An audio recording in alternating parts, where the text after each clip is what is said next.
Today we're going to explore portals, vortices, and power spots, what they are, the purpose they serve, and how to consciously work with them.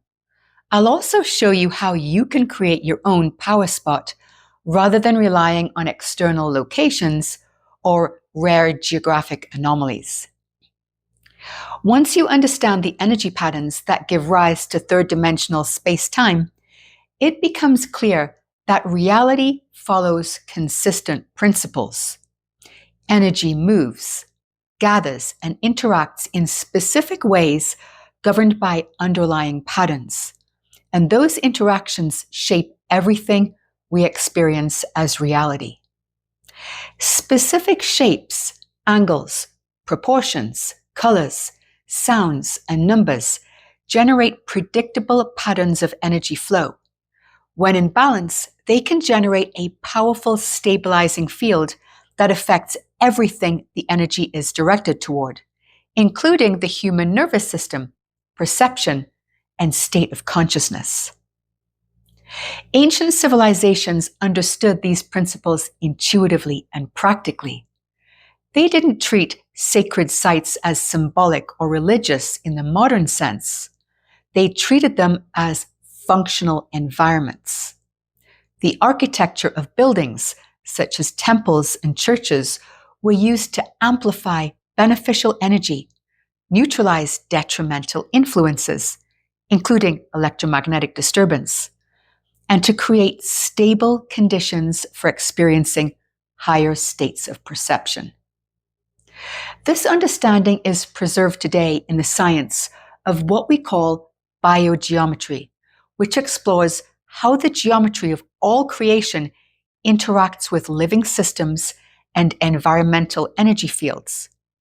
We'll explore biogeometry in detail another time.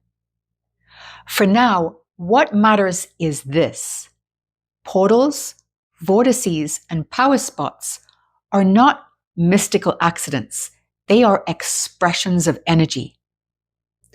First, let's clearly define what we mean when we use these terms, because they're often used interchangeably, and that creates confusion.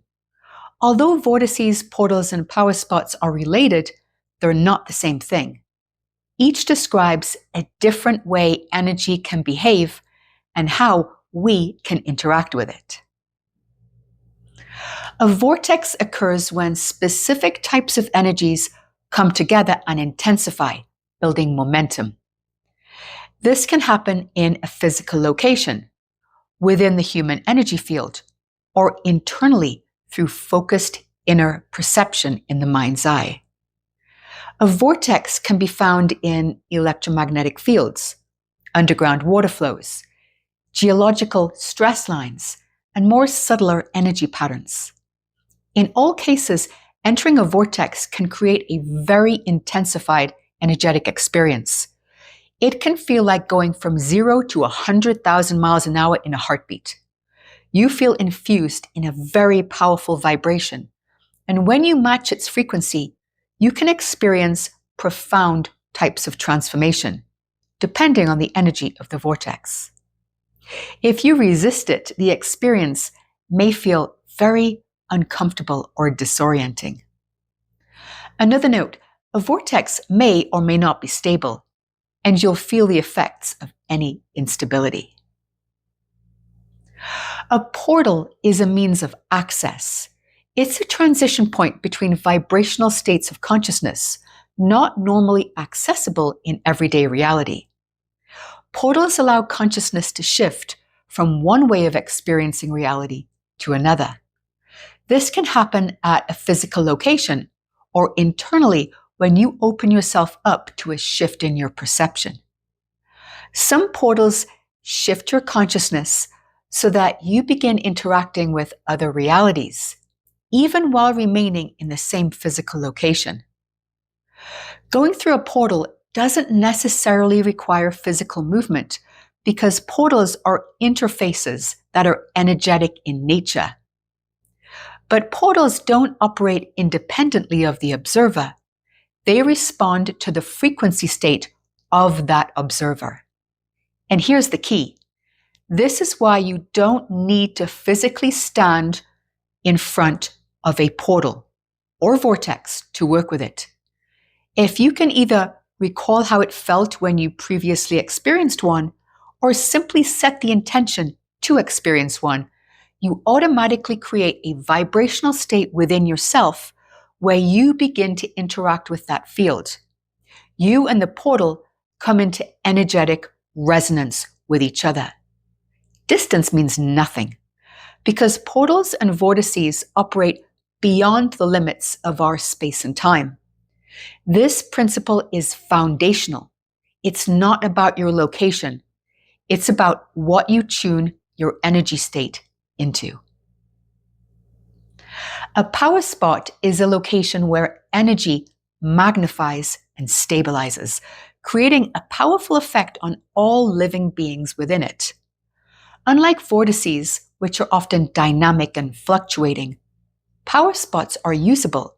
They support internal balance, vitality, and expanded awareness in a harmonizing way without overwhelming our system.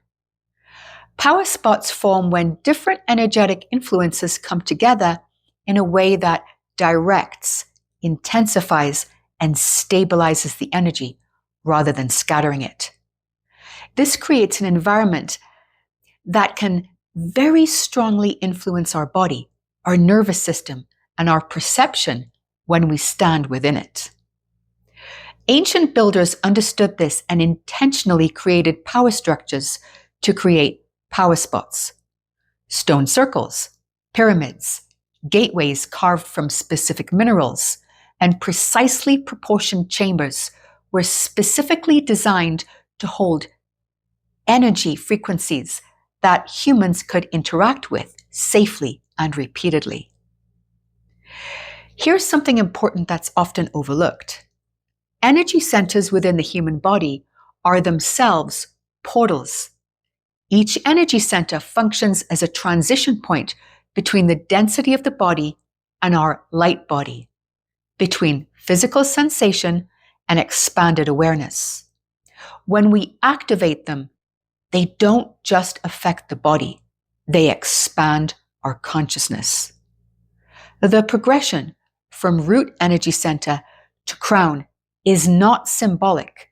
It represents a shift to higher and higher vibrational states, moving from survival-based and scarcity-based consciousness toward integrated, multidimensional awareness. Each energy center is formed from highly complex geometric patterns, which we're now able to see using methods such as cymatics. These patterns are encoded in ancient symbolism, which was then used as a tool to focus the mind and allow energy to flow unimpeded throughout the system. When we activate these energy centers, we activate portals within us to higher states of being. I created a full body energy activation exercise, which shows you how to activate these energy centers. Link is in the description. An important note here, at their heart, portals, vortices, and power spots are simply permission slips we use to experience aspects of ourselves that we can access without needing to use them. When you encounter them or feel an urge to explore and use them, it's your higher mind guiding you toward the best method that will work for you at this moment to experience something it may be challenging for you to experience without them. But the truth is, on a higher level, you are the vortex, you are the portal, you are the power spot. But like all permission slips such as meditation, astrology, tarot, crystals, and many others, they're simply tools, and they can be fun to explore. To understand how to perceive portals, vortices, and power spots, we need to talk about the pineal gland, not in a mystical sense, but in a very practical one. The pineal gland plays a key role in how we sense and interpret reality beyond ordinary physical perception. It acts less like a third eye in a symbolic sense and more like a biological translator, helping the body and brain register information that doesn't arrive through the physical senses alone. When people report sensing a portal opening, feeling drawn into a vortex, or perceiving something beyond ordinary space and time, what's actually changing is not the external world, it's the internal state of perception. The pineal gland is central to that shift. One of the reasons the pineal gland is so important is because it produces certain neurochemicals that affect how reality is experienced. Under specific conditions, such as deep focus, altered breathing, and expanded states of awareness, the pineal gland increases production of compounds like dimethyltryptamine, or DMT. This isn't about hallucination. It's about reducing the filter of our perception. In everyday life, the brain filters out enormous amounts of information so we can function efficiently in this physical world. When the pineal gland becomes more active, that filter loosens. More information from source consciousness comes through. This is why portals don't suddenly appear out of nowhere. They become noticeable when our perception widens enough to sense them. Breathing plays a really important role here. Certain breathing patterns increase oxygenation, change the brain chemistry, and stimulate the pineal gland. The nervous system then becomes a better receiver when it comes to sensing vortices, portals, and power spots. In essence, the human body functions like a radio. The signals are always present and being broadcasted. The pineal gland helps tune the dial. This also explains why focused intention, meditation, sound, geometry, and specific environments can make portals easier to perceive. These tools help shift our state, expanding our perception, where the previously invisible becomes obvious. Now, the pineal gland doesn't dictate what you experience within a vortex or when you enter a portal. It simply makes you aware of their existence so that you may then choose to interact with them. The clearer, calmer, and more energetically stable your internal state, the more positive that experience will be. Now, let's look at a few places on Earth where portals, vortices, and power spots are commonly reported and explore why these locations behave the way they do. What these places have in common is not mystery or mythology. Many of these locations sit at key points or intersections within a larger hyperdimensional grid that surrounds and interpenetrates the Earth. The Bermuda Triangle is often described in dramatic terms, but at its core, it can be understood as a large, fluctuating overlap of multiple energies to create a dynamic portal. In this region, electromagnetic behavior is irregular, navigational instruments can behave unpredictably, and space-time perception has been reported to shift. This isn't because the area is dangerous. It's because the energetic conditions there are unstable and changeable. When energetic conditions align in a certain way, the region can function as a portal, allowing shifts into parallel realities or other dimensional experiences. When those conditions are not present, nothing unusual occurs. This is why some people pass through the area without incident, while others report strange experiences. The field constantly fluctuates. And unless you know how to deliberately work with energy fields and create a stabilized energy field around yourself, consequences can be unintended and experiences be unpredictable. Upheaval Dome. Upheaval Dome in Utah offers a very different example. Rather than being chaotic or unstable, this location functions more like a gateway for internal exploration. People often report heightened perception, altered states of awareness, vivid imagery, a sense of communication that doesn't rely on language as we know it, and contact with beings from other civilizations that are intelligent but non-physical. What's important to understand is that 𝗣cie𝗿𝘁 doesn't send you somewhere else. Instead, it reorients your consciousness, making it easier to experience different levels of awareness while remaining fully present in the body.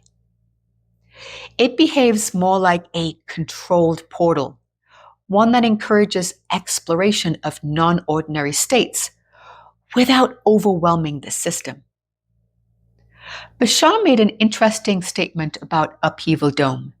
He said, quote, "It transcends space and time in a unique way and can orient you in very profound ways, awakening things you could not possibly imagine." End quote.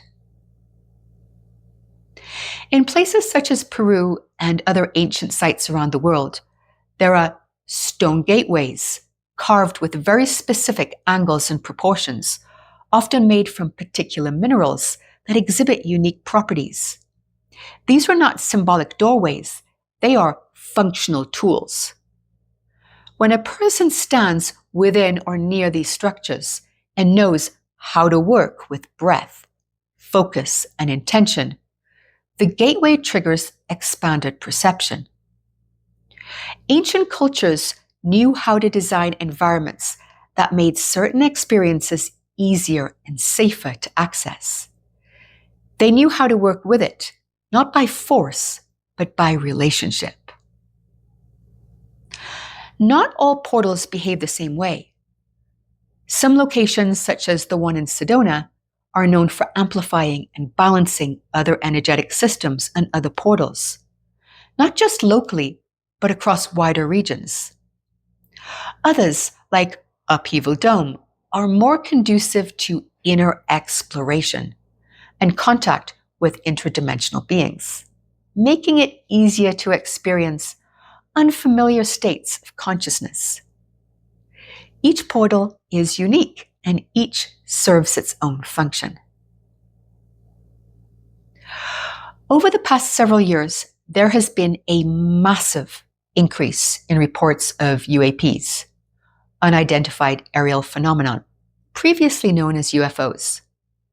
The existence of highly advanced craft exhibiting flight behavior that goes far beyond our current technological capabilities has even been addressed in recent congressional testimony by high-level governmental whistleblowers. But for the purpose of this video, we're not going to focus on who's operating these crafts or where they come from. Instead, we're going to focus on how they appear to enter our space-time through portals, and why that matters in the context of what we have been discussing. From this perspective, UAPs are not traveling through space in the same way that our conventional aircraft do. Instead, they appear to enter and exit our familiar third-dimensional space-time through portals.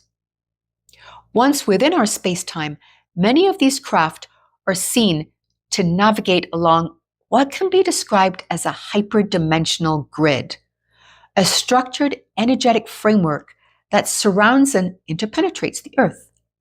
This grid functions like a transit system, allowing movement that doesn't rely on conventional propulsion or linear travel that we use here on Earth. Importantly, this grid is not something new or artificial. It's part of the same energetic structure that governs portals, vortices, and power spots all over the Earth. Many of these locations appear to sit at key points, or vertices, within the grid, where transitions into and out of our space-time become easier. I go into this grid in a lot more detail and my experiences of it in another video, How to Connect to Higher Energies. Link is in the description. This helps explain why UAP activity is often reported near certain geographic regions, in areas with unusual electromagnetic behavior, and areas that are known for portals and vortexes. These points don't attract UAPs in a mechanical sense. They simply provide an energetic structure that supports entry, exit, and navigation within our spacetime.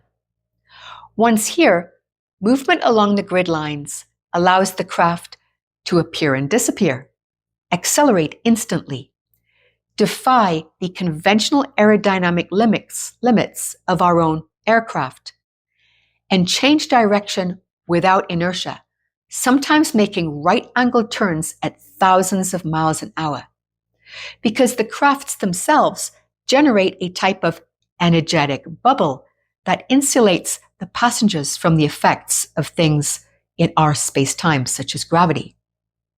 You could call that a type of portal. From this framework, these behaviors aren't violations of physics. They're expressions of a different relationship to physics. Just as important as where these crafts move is who can perceive them. UAPs don't suddenly become visible because they arrive. They become visible when perception is able to register them. As your awareness expands, individually and also collectively, phenomenon that was previously filtered out becomes noticeable. This is why sightings often increase during times of heightened awareness, altered states, especially with plant medicine, or certain environmental conditions that affect perception. The object didn't suddenly appear, the observer's ability to perceive it changed. This also explains why multiple people may witness the same event differently. Okay, let's get practical. First, I'm going to show you how to connect to a portal, wherever it may be, and then I'm going to show you how to create your own power spot in any location you choose. Before we talk about connecting to a portal, it's important to understand something fundamental. You don't need to be physically present at a portal to work with it. Because they don't operate through distance. They synchronize with your energy state. Portals are not bound by linear time and space in the way physical objects are. They exist as energetic states that anyone can tune into. When people assume portals are only physical locations, they miss one of the most important principles at work. The same principle ancient cultures understood intuitively. By tuning your energy, you can interact with the portal field from anywhere. This is why intention matters, not as wishful thinking, but as a way of establishing your energy state. Intention is an instruction. It tells your energy what to do. When you set an intention to connect with a portal, to a state of being, to an experience you want to have, you're not reaching outward, you're tuning inward. You're giving yourself permission to come into resonance with an energy field that already exists, such as a portal. This is where recalling a past experience can help. If you've ever stood in a place that felt powerful, expansive, or deeply activating, you already know what it feels like to experience a strong energy. When you remember how it felt, how your body and mind responded, your system begins to produce that state. And you can use that feeling when you set your intention to connect to a portal. But even if you don't have a prior experience to tap into, then simply use your imagination. imagination is a powerful gateway that can trigger the same state or a stronger one. A drawing, image, sound, or memory are ways we can use to tune into other energy states and create a connection with it. For example, when we look at a picture of Mount Fuji, we can tune into the energy of that magnificent mountain without ever traveling to Japan. Visuals and words are two of the simplest ways to connect with a portal. This can include an image of a known portal location, such as Bell Rock in Sedona, a piece of artwork that captures how a place feels, a simple geometric form that you feel in some way symbolizes the portal, or simply writing down the name of the portal on paper. The words and the image itself aren't doing anything. What matters is your relationship to it. If gazing at a forest brings your system into balance, the calming and stabilizing effect is real, whether you're standing in the forest or looking at a painting of one. The image serves as a reminder to your system of a state it already knows how to access. Sound works in a familiar way. You don't have to understand how music or frequencies work to use sound effectively. Certain tones, rhythms, or voices naturally bring your nervous system into specific states. If a tone known for activating higher states of consciousness signifies to you the activation of your pineal gland, and you choose to believe it will, you set your intention that it will, then it will. A concept, an idea, words, anything can shift you into the right state to connect with a portal, or connect you with anything else you choose. And when you begin opening yourself up to a portal, you may only get a peripheral sense of it, or you may have a powerful connection experience. You may experience nothing because it's not the right time. The experience is not appropriate or relevant for you at this point in your life. This is why hearing certain teachings at one part of your life can mean nothing, yet years later, the same teachings offer us a powerful, transformative experience. Portals, like all permission slips, respond to what you are genuinely ready to experience, not what you think you should experience. Simply open yourself up and set the intention to make a connection. But remember, the goal is not experience for its own sake. The goal is to open yourself up to a relationship with the portal and to learn how to recognize and allow expanded states of awareness to happen without forcing them. When you're ready, the experience will naturally unfold. Now that we've talked about how to connect with portals through intention, let's talk about something very exciting: how to create a power spot. You may be surprised by how simple this is. And once you learn how to create one, you can do it anytime, anywhere, and without complicated tools or formal systems. We'll choose a method commonly used in biogeometry. The simplest and most reliable way to create a power spot is by using a circle combined with a number. And this is not symbolic, this is functional. Let me explain. A circle has no corners, no edges where energy leaks out, and no preferred direction. Energy entering a circular form naturally moves inward and circulates, rather than dispersing in fragmented patterns. The energy at the center of the circle becomes a powerful power spot. This is why circles show up everywhere in ancient structures. Stone circles, ceremonial rings, domes, round chambers. They weren't chosen for aesthetics alone.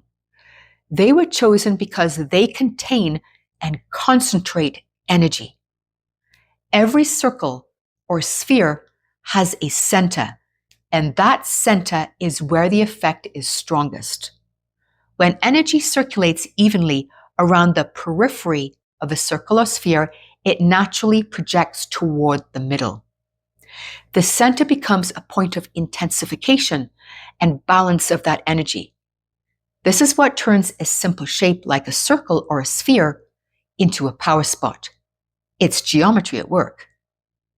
In biogeometry, we can not only test just how powerful the energy at the center of a circle is, we can also create the circle in specific ways that amplifies that power, and then measure just how much amplification has occurred. By creating a circle around yourself and standing in the center, you've created a power spot. It can be as simple as standing in the center of a hula hoop, or arranging objects in a room in a circular shape and standing in the center of it. If you live in a home surrounded by a garden, you can even arrange stones of roughly the same size in a circle around your home. They can be as small as marbles, with your home at the center. This turns the center of your home into a power spot. But if you've been paying close attention to what we've said about location not being a limitation, you'll realize something very important. You can also take a photograph of your home. Place it in the center of a circle you created using physical three-dimensional objects, stones, crystals, marbles, anything you like. The circle can be drawn as a guideline, but it should be made of actual objects, and the effect is the same. You can do the same with a photograph of yourself. Now, let's take this one step further. The number of objects you use to create the circle also has the ability to intensify the power of the power spot at the center. Ancient civilizations understood the power of proportion, angles, colors, numbers, and shapes when constructing their buildings and sacred spaces.